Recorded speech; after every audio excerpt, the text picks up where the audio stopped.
அண்மை செய்தி. அஜித் கொலை வழக்கில் சம்பந்தப்பட்ட டிஎஸ்பி விரைவில் கைதாக வாய்ப்பிருப்பதாக தகவல் கிடைத்திருக்கிறது. விவரங்களை தர இருக்கிறார் செய்தியாளர் மதியழகன். விவரங்கள் வழங்குகிறார்.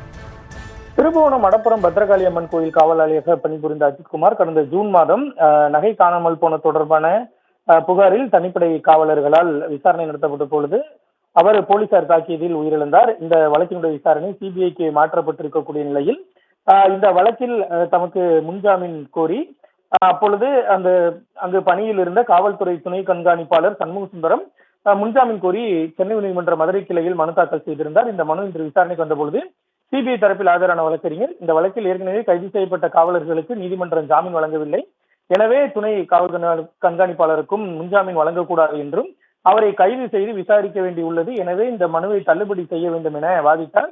இதனை பதிவு செய்து கொண்ட நீதிபதி சிபிஐ தரப்பில் இதனை பதில் மனுவாக தாக்கல் செய்ய உத்தரவிட்டு வழக்கினுடைய விசாரணையை ஒத்திவைத்தனர். விவரங்களுக்கு நன்றி.